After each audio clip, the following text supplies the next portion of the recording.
Hey guys, it's Rufus. The first mistake a lot of players make is not utilizing pre-placed drones. Most people either just run their drone into the building and get it killed, or leave their drone in spawn and pick it up. And while it is okay to leave your drone in spawn, I believe there should be 2 to 3 pre-placed drones at all time. There are several reasons for this.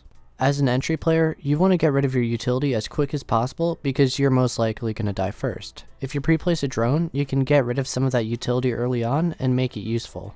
Not only that, but you can also save so much time throughout the round because flank drones are already set and ready to be watched.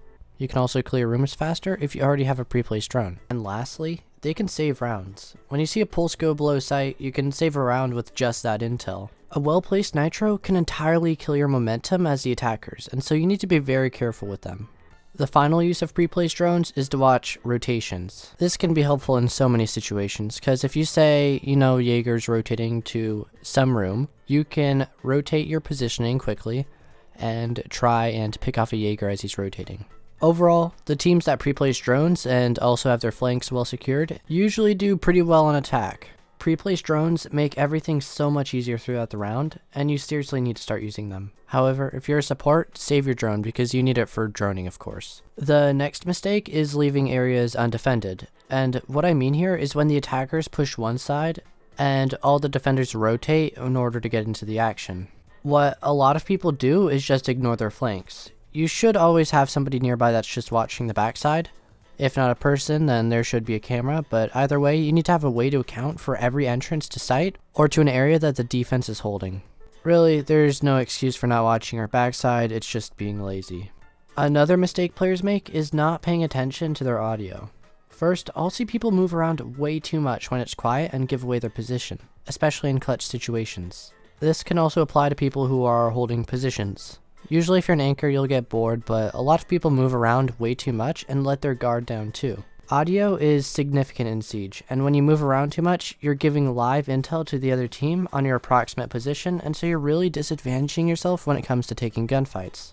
You should also be taking audio to your advantage, and what I mean by this is pushing when there are loud sounds occurring, such as like explosions or gunshots or whatever. Taking advantage of loud audio in order to mask your movement is so helpful. It can get you so many kills because people will not even hear you approach them sometimes. I do this all the time because usually if it's quiet, people can easily hear you and know as you're pushing a position. And if people have that intel on you before they even see you, you're usually going to die. The fourth tip is related to solo pushing. Now, solo pushing is bad and here's why. Nobody's going to kill the dude that killed you. This is called a refrag, which is when you kill somebody who just killed your teammate. This problem is very easy to correct though. Before you peek and push, ask yourself if somebody has your refrag. If the answer is no, you should most likely not push or peek. However, on attack, you should always be able to have the refrag of your teammates. This is because the attackers can generally control the flow of the round. While this sounds odd since the attackers usually lose, the attackers dictate when and what gets destroyed, and they can also pretty much take any control they want sometimes throughout the round. Basically what I'm saying is that everything that happens because the attackers make it happen.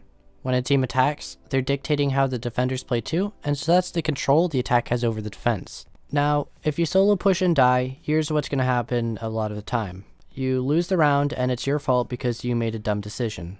The last mistake is not paying attention to the team's lineup. Lineup is extremely important, but also very basic. First, you need hard breach, and on a map like Clubhouse, you will need 2 hard breachers. You will then need a way to clear utility from walls, so you need either a Thatcher, Maverick, or Kali. However, on some maps and with many strategies, you can get away with clearing this utility by using frag grenades or vertical play. You also need at least 4 explosives for breaching bulletproof utility, and for many maps and strategies, you'll need either Sledge or Buck for their breaching. And then you need at least 6 flashbangs unless Jaeger or Mai is banned. So here's how you look at a lineup and determine if it's good. Do we have at least 4 explosives? Do we have a necessary amount of hard breach? Do we have a way of clearing utility from the walls? Do we need a Sledge or Buck? Do we have at least 6 flashbangs?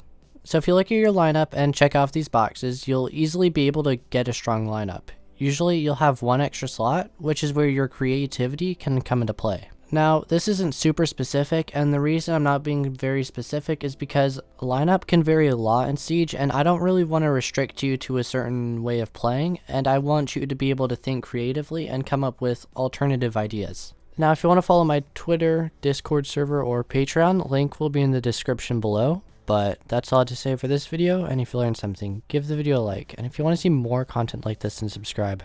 Toodles!